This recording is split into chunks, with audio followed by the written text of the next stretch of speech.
My dream job as a child was to be a weatherman because he was on TV every single day and people hung on his every word.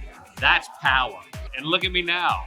I'm really good with green screens. Yeah, you ought to see him in front of a map. My dream job as a kid was to be a singer, full-on pop star. I wanted to be an astronaut, but then I saw the 1995 classic Apollo 13, and I was like, maybe not. A veterinarian. A vet. A veterinarian. I wanted to be an NHL player, but very quickly found out I wasn't good enough at hockey. Bull rider. Architect. An architect. A teacher. A marine biologist. A pediatrician. An obstetrician. To own a Chick-fil-A. To be on the big screen and provide joy and entertainment. Kids like me who happen to be a little different, and we are pushing towards that.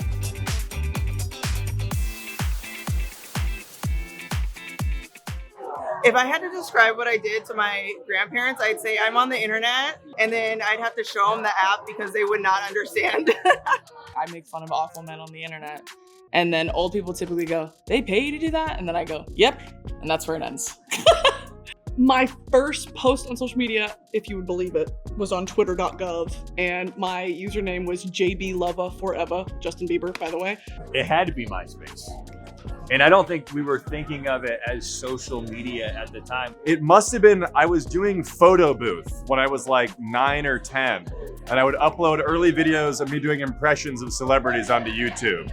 I would do like Family Guy characters, American Dad, Roger the Alien, it's crazy. An early attempt at a Barack Obama, maybe a little Trump. An average video for me probably takes about 30 minutes to an hour. Filming typically takes about 5 to 6 hours, and editing about 4 hours. About 16 hours from start to finish. Like 2 to 3 hours. 4 hours to film, 2 hours to edit. 3 hours, 4 hours to like many days. Coolest Hollywood run-in would have to be collaborating with Martha Stewart. Issa Rae. I had the privilege to interview her on the Oscars red carpet. Rihanna. Jane Fonda, I got to interview her, which is so iconic. I have been able to train and work out with amazing women like Dakota Johnson and Sabrina Carpenter. Jon Stewart, he actually, before we began speaking, was like, you guys. Ooh, if I could meet anyone in Hollywood, it would probably be Angela Bassett. I love her. Meryl Streep. Probably Taylor Swift. BTS. Actually, Oprah. I think Tom Holland.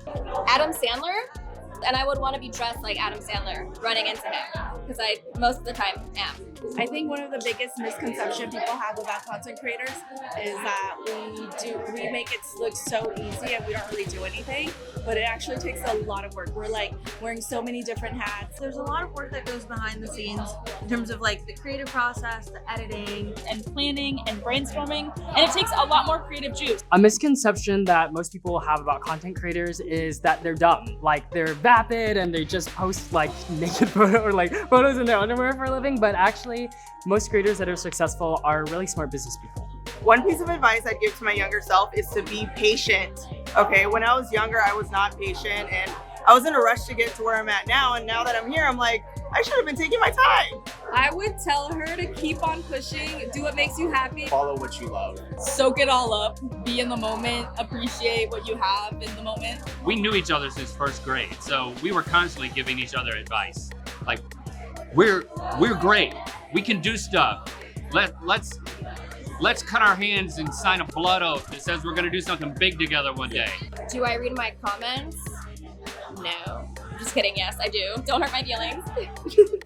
I do not read all my online comments. Nope, girl, definitely not. I'd say I give it a good like 5-minute scroll when I first post it, and then I don't look at it after that. I don't read all of my comments, but I try to read as much as possible. The good and the bad. It's good to keep perspective.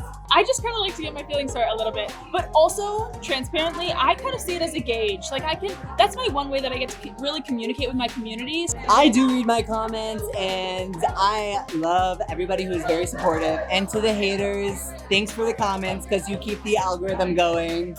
Love ya, and I know you want to be me. What I think my content means to viewers is something that's totally different than what you get from mainstream Hollywood productions. In Hollywood, there's a lot of gatekeepers who get to decide what people can and can't see. And as a content creator, I kind of have full creative control over everything, and I get to tell my audience exactly what I want to say. I feel like my content has an ability to reach a younger audience that maybe is going to the movies, or hits Gen Z a lot more than people that typically go to the movies.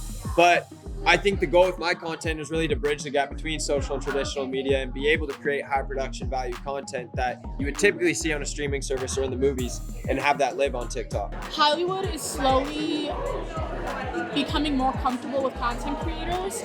I feel like for a while, a lot of Hollywood was kind of scared to interact with content creators and to put them on the platform, especially in the film and TV world.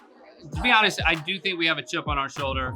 We've been on YouTube since the very beginning, and because it's so much of it is outside of the traditional system, I just think there's a communication gap that's closing, but we keep waiting for it to completely close, and we're encouraged, but we're not quite there yet. We're being patient with Hollywood right now. Honestly, I don't really feel like we need Hollywood's credit. I feel like we're trailblazers in a totally new way, like a totally new form of media, and I think that's incredible, and that's enough credit for me.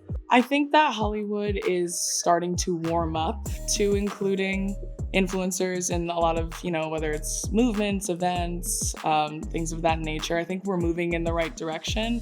I think there is still a little bit of a divide, but that's okay.